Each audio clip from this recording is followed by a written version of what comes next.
What's up, Paradise Crew? My name is Griff. And I'm Alyssa. And today we're going to talk to you guys about the Port of Miami. Now, we are no strangers when it comes to sailing out of Port of Miami.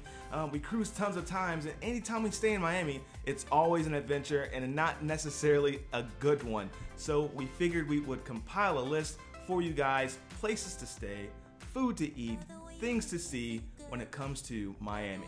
So one of our first recommendations is to actually stay near the port. So we would recommend either staying on Biscayne Boulevard or on North Beach, which is on the other side of the bridge. We love to stay near the port because you can see the ships from your hotel. Oh, it's such a cool experience seeing it from that high riser and the ships pulling into port. It makes me really excited the next morning when I can look out my window and see the ships right there waiting for us. You also won't have to worry about a lot of traffic in Miami trying to get to the port because you are so close. And that's very important because the traffic in Miami is nuts. It is every man and woman and child and dog for themselves. That's super accurate. And our last reason for staying near the port is that there are so many restaurants in walking distance, especially on Biscayne Boulevard itself. So there's the Bayside Marketplace, which is this giant outside mall. There are tons of shops, tons of restaurants, and like I said, it's right next to the cruise port, so you can see all the cruise ships. So if you want some authentic Cuban cuisine, now's your chance to do it. Now let's talk about hotels, places to stay. So if you have the high-end dollar and you feel like you can swing it, try staying at the INTERCONTINENTAL on Biscayne. Alyssa and I stayed here after our Norwegian escape cruise, and let me tell you, the views in this sky riser is amazing. It's stunning, it's close to a lot of the restaurants, you can avoid a lot of traffic, and you can basically catch a quick Uber straight to the port. It is super convenient, can't recommend it enough, but it is going to come at a very expensive penny. And when I say penny, I mean about 200,000 of them. Someone do the math. Someone do the math on 200,000 pennies. Another hotel that we recommend is Miami Beach Resort and Spa, located on North Beach, which is on the opposite side of the bridge as the Intercontinental. It is a little less expensive than the Intercontinental, but it's still a little pricey. And it does have a beachfront property, which is very nice. You can see the beach on one side and then the bay on the other side. However, it does have some nice Miami charm. Yeah, it's a mixture between imperfect and perfect. It's got a little bit of like blemishes. It could use a little bit of updates. It's not the most priciest option, but it's not going to be your cheapest either. So that's something you should consider. Now, on the more affordable side is going to be Hotel Eve. And if you're me, and Alyssa corrects me all the time on it, I call it Hotel YBE. Now, when we first stayed at this hotel, they actually upgraded us to a junior suite. It's about $100 a night, but from what I saw, it looks like it's under new management, lots of positivity there, and they're actually renovating, so maybe if you go at this time, you might be able to get some awesome prices, so look into that as well.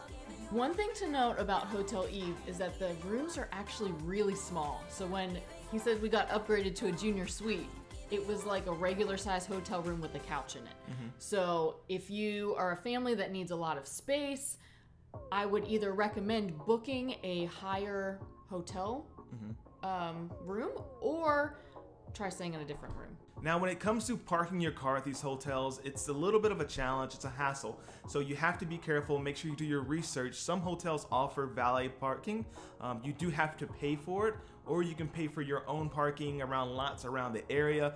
But it comes to be a little bit of a nuisance when you have gear, bags, and you're walking across the street. And then there's also other lots around the area, but like I said, it just gets further and further. So if you think about it, and you have to do this research, if you look what it costs to do parking around certain areas and the mandatory valet you have to do for certain hotels, it actually might cost the amount of the same. So look into the Intercontinental and compare them to the other prices, because the Intercontinental actually includes everything in your stay. So parking, the room, etc. So do your research, let us know. If you are flying into Miami and staying near the airport, find a nice hotel that offers a free shuttle to the Port of Miami. Ooh, that's a very important detail. It is. And also, as soon as you check in, find out the complete instructions on how to book that free shuttle. And that is the most important detail. I can't say that enough. Welcome to Miami. If The hotel price seems too good to be true. It probably is. We stayed at the Regency Hotel near the airport before our wedding cruise, and it was actually really nice and super reasonably priced. Yeah, I remember this one. It was in one of our cruise vlogs for the Norwegian Escape, so if you want to check those out, you can go see exactly what it looked like. But we had a good time. We did. We also stayed at the Red Roof Inn Plus near the airport, and it wasn't so great. The pause. It's dramatic effect. It was terrible. Both of these hotels actually have a park and cruise option as well. So if you are driving and you want to stay a little bit further, you can park your car at these hotels and then take the shuttle. But once again, please make sure you get the exact directions on how to book that shuttle to the Port of Miami as soon as you get there. Yeah.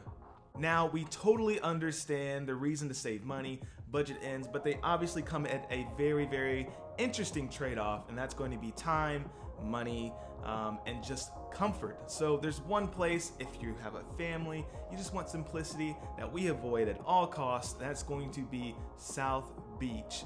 I'm talking about 24/7 party, loud, and at the end of the day, you still have to pay $40 a night for your parking. So it is still insane. It's crazy, and then I'm talking about a massive trade-off when you're looking for some peace and quiet going onto your next cruise. So if you have a family, you want your kids to stay asleep and go up and just do your thing, it's not gonna happen in South Beach. We can't see it. If you've done it, please let us know in the comment section below, because that is impressive. Impressive. Oh, South Beach. I can't handle it. South Beach. So, if you are driving to Miami for your cruise, you need to know about the cruise parking options. I believe the Port of Miami is $20 per day for your car. That's a lot of money. Whew. I don't think I would ever spend $20 per day. Now, obviously, it is super convenient. You park your car right there, you get off, you're at the cruise port. I'm not about that life. As we mentioned earlier, you can find a hotel that has a stay and cruise rate. It will include your parking for the whole time that you're on the cruise, most likely from the hotel. So they will provide you a shuttle from the hotel to the cruise port and most of the time back. Make sure you look at that because sometimes you have to pay for a trip back. So just keep that in mind. Miami is not cheap. It's not cheap. Oh, I don't like Miami. Guys, if anyone's from Miami, please let us know how to do Miami properly, because we have tried numerous times and we constantly, it's like, I feel like the only way to like win Miami is if you have the money to push it further and get the things you need. That's true. So if you're from Miami, let us know. What should we do? Cool.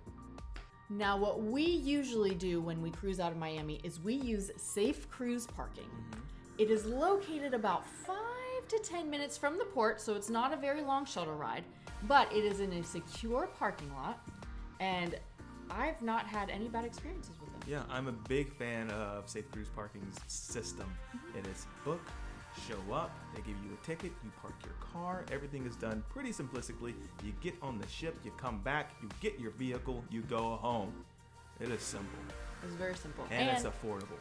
Affordable. There you go. It's about $9 to $10 per day, I think. So yeah, I think it's great. One thing to note though, if you are going to use that parking lot, is that if you are typing it into your GPS or your maps, please use their physical address and not Safe Cruise Parking, because it's not going to take you where you need to go. Fair. That happened last time. And we're just driving around Miami, had no idea where we were supposed to be. So just type in the physical address, it will take you to the right place. That's right. Now on to everyone's favorite part, food. What do you do? What do you eat? Where do you go? If you're looking for a healthier option like we love to enjoy, try checking out PURA, VIDA, nice, fresh, local ingredients, wraps, acai bowls, juices, stuff like that. Really fulfilling items there. And if you're looking for Cuban cuisine, there's a place on Bayside Marketplace called Latin American Cuban Cuisine. It's super nice. It's a local spot with a ton of people, but you can eat outside, you can eat inside. There's tons of other restaurants, cool spots to drink, have fun. It's an incredible experience, and you get to see the Bayside, so it's a plus there. Or if you want something a little more quiet, a little more reserved, there's also a very famous place in Miami called the Versailles, and it is incredible. They have some of the softest, butteriest Cuban bread I have ever had. It is so delicious. It's so good. And this place, it just keeps extending and extending. It's much larger than you would anticipate, but it is surely a treat. I'm almost sure almost every Miami person that lives there would probably recommend it for you. And the last place we're going to recommend is actually MONTY'S. This place has a pool, but it's super cool. They have a lot of food choices. We went there and had mojitos, chicken strips and french fries. They have wings, they have burgers, they actually have like Cuban food as well. They have Chinese. I'm not kidding. They have a full menu full of good food, tons of choices. So if you have a big family who everyone likes something different, this might be the place to go. But try not to go too late because they too know how to party late at night. Have you had any interesting experiences in Miami? And where do you like to stay before your cruise? Let us know in the comments below. Guys, thank you for watching this video. If you liked it, please give it a thumbs up. And if you dig the vibes, please subscribe. And if you care, please share. We'll see you in paradise. Later.